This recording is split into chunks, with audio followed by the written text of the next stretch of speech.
Invite you and JB to make a few comments. Yes. JB's coming in. Yes. So you let us know when you're ready.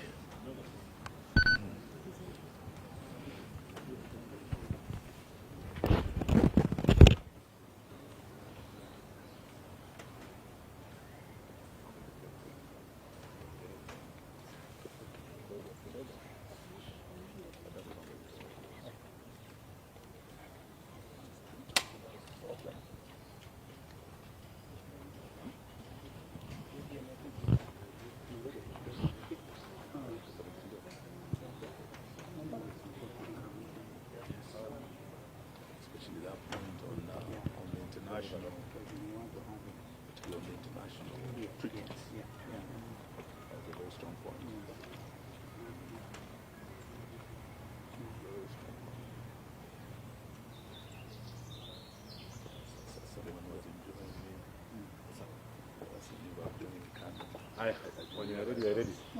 Wearing Gideon's color. Yes. Oh, we can start? Yeah. Okay. Yes, I think he'll join us. So thank you very much, ladies and gentlemen of the press. We have a press statement here by the United Opposition on the escalating human rights violations and political intolerance in Kenya and the region. We, the United Opposition, stand before the people of Kenya and the international community, gravely alarmed by the heightened descent of our beloved nation into a state of repression, lawlessness, and political persecution. Despite our persistent calls to end arbitrary arrests, abductions, gross violation of human rights, and extrajudicial killings, the Ruto administration seems to be on a race to the bottom, that is to anarchy. In recent days, the country has been plunged into a disturbing pattern of political repression and targeted violence. Most shocking was the brazen abduction of the Honorable Member of Parliament for Juja constituency, the Honorable George Koimburi, whom we have visited this morning, and who was forcefully taken by unidentified assailants on a Sunday. He had gone to church, only to be later found tortured and dumped in a coffee plantation somewhere in Kiambu, literally fighting for his life. The horrifying incident is not isolated. It's part of a chilling trend where elected leaders and citizens, particularly Gen Zs, aligned with the opposition, are being systematically targeted to silence any dissent against this regime. In Kakamega, what was meant to be a peaceful homecoming for our colleague, Honorable Cleophas Malala and the supporters of the DCP party, was quickly turned into a war zone as police deployed excessive force, including live ammunition, to disperse opposition supporters. A few days before, the same cruel pattern faced innocent, peaceful citizens in Bungoma protesting against the grabbing of the Nzoia Sugar Company. This use of disproportionate force on unarmed civilians is not only unlawful, but represents a dangerous erosion of the right to assemble as enshrined in Article 37 of the Constitution of Kenya. Moreover, we have repeatedly raised the alarm over the state-enabled culture of impunity, where political hooligans are mobilized to disrupt opposition events violently. These criminal gangs operate openly, often shielded or even escorted by state security forces. From Busia to Kisumu, Nairobi to Nyeri, opposition meetings have been ambushed, tents destroyed, sound systems and cars vandalized, and citizens assaulted. While the police stand by, or worse, collaborate in this chaos, this is no doubt a state-sponsored political terrorism. We also condemn, in the strongest terms possible, the murder of 2 Catholic priests, Father John Minor, who had just recently hosted the second deputy president. We also condemn the death and murder of Father Alois Cheriot Bet, who had also been paid a visit by DCI officers, only to be murdered shortly thereafter. We are in solidarity with the Catholic Church in demand for justice and holding to account those responsible for these heinous crimes.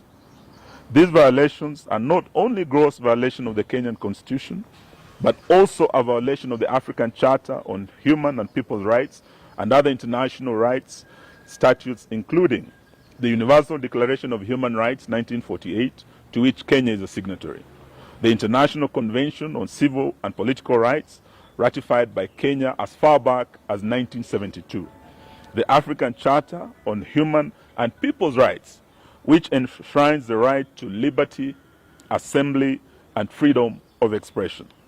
These legally binding instruments obligate the state to protect, not to persecute, any of its citizens without exception.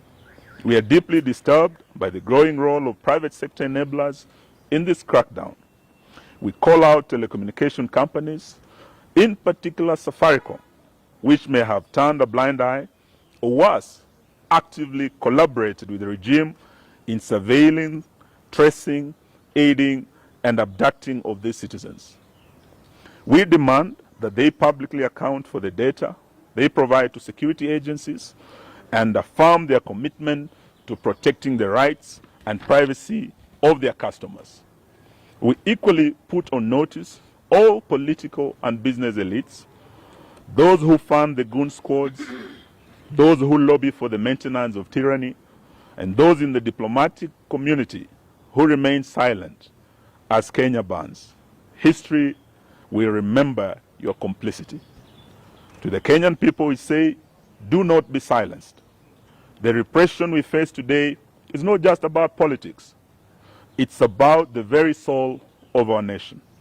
When voices are muted through fear, when leaders are abducted in broad daylight, and when bullets are fired at peaceful gatherings, the silence of one becomes the silence of all. We urge every citizen, civil society groups, religious leaders, and international allies to stand in solidarity with us in demanding, 1, an immediate cessation of politically motivated violence and abductions, enforced disappearances, and extrajudicial killings. 2, accountability for the telecos and private actors enabling illegal surveillance, tracking, and data breaches. 3, an end to state-backed disruption of peaceful political assemblies. 4, the protection of constitutional rights, including the freedom of assembly, association, expression, and political participation. We would like to remind Mr. Ruto that he is not immune from prosecution for crimes against humanity, which includes abductions, torture, enforced disappearances, murders, gender-based violence, and other crimes. This is not a partisan issue. It's a matter of national concern and international concern as well. In fact, we want to declare it a national emergency. We will not relent until justice and the rule of law is restored and every Kenyan can live and speak without fear in this country. That's the end of our statement. Thank you very much. Any questions? I think it's very clear. It's a very clear statement. In fact, if you just carry it as it is, none of us here, because it's what we have discussed this morning, and those of us who have mothers just been here, Rigi G sent his apology. In fact, he was also here last night. And all the other friends are in solidarity with this statement. So I really think we shouldn't add anything unless it's something, a question. Oh, great. Tumemwona, sauti imeanza kurudi pole pole. And his wife is beside him. And we thank Karen Hospital for taking excellent care of him. You know, when you hear stories like Mheshimiwa abducted himself, you really want to pray for those people because they are evil. You see the tattered clothes and things. He's lucky to be alive. And so we have one instrument, Constitution of Kenya 2010. And all public officers, from William Ruto to the police constables, must know that be held accountable under the Constitution. Those rights are so clearly elaborated. And so we want to say shame on anybody who thinks a Mheshimiwa like this can abduct himself. And you want us police to believe your story? So I don't want to add. What do you speak to the National Police Service saying they are unaware of the abduction and they are investigating the video circulating online? And to add on that, They are investigating themselves. he's even called for a presser. Who? 2 p.m. Who? Douglas Kanja, the IG. Oh, He's poor likely to guy. repeat the same. Poor guy. If he repeats it, it's unfortunate. Yeah, there's an abduction squad. We go by what Rigathi Gachagua said last night. Special squad, you know, designed to make sure that there will be no opposition in Kenya. So let him issue a statement. But who will believe a policeman like Kanja today? Where his own people say, oh, Mheshimiwa abducted himself. And the man was almost dead. Okay, so, well, this is where it is. And we are not, by the way, Kenyans are very clear. Nothing will stop them from sending these people home. Are they not even on record saying, afadhali wajitetee because they know they'll go to prison? Well, the former Attorney General is here with us, immediate former. It's really, JB is with us. And these things, we're investigating, we tooth comb with ICJ. Remember, you are dealing with very senior, some of us, very senior members of the profession and members of the International Law Society of Kenya, East African Law Society. And we repeat that when we went for integration of the region, we really were for the rights of establishment. So Mother Karua can practice in Uganda. I can open an office in Dar es Salaam, in Kigali, in Bujumbura. This is the spirit of cooperation. And therefore, we are all subject to the same values and standards. So we are going to make sure that this region is called to order when it comes to human rights, which are universal under those statutes that have been elaborated. How do you speak to comments made by the Tanzanian MPs yesterday about... We don't want to comment about Tanzanian MPs. I think let's stick to the Yeah. Kenyan situation. Yeah. About abductions. Yeah. Our own president, just a few days ago, told the Finnish president there will be no more abductions. Yeah. We have come here because of the latest abductee, an honorable member of parliament. And we have here the former Attorney General whose own son was abducted. Probably should say a word about abductions that he has called for an end to. JB, please. Thank you, my colleagues. I've always called for an end to abductions, and we thought when President Ruto, in answer to a question from a foreign journalist, saying that they have all come to an end, and all those that have been abducted and safely been returned to their homes and reunited with their families. Only, unfortunately, to see this latest one of Honorable Koimburi. And just to answer a simple question, on Friday last week, the police who are looking for Honorable Koimburi did not get him. He managed to escape. The police continued to look for him. They arrested his driver. His vehicle is still at the Bodaiga police station. That was Friday. And then on Sunday, he said Troke has to know the people that were hunting for Koimburi on Friday are the same ones who are looking for him on Sunday. It's a simple thing. So IG Kaja, please do, you can tell that story to the bands, not to Kenyans. It doesn't make sense. Abductions and all forms of extrajudicial processes must come to an end in this country. Thank you. Thank you, ma'am. Picking up former Speaker of the National Assembly, what is the silence? We are not getting anything from Parliament, the current Speaker. Current Parliament. It was. I'm told they are resuming their sitting today. That is the National Assembly. So let me not say beyond that, but Kenyans are watching very carefully what Parliament is doing. And just to ask you a question, when the Attorney General has spoken, are you still keen on listening to Kanja? It's a waste of time. The speaker is Yeah, I just wanted, yeah. Yeah, we want to hear what they're going to say. They are resuming today.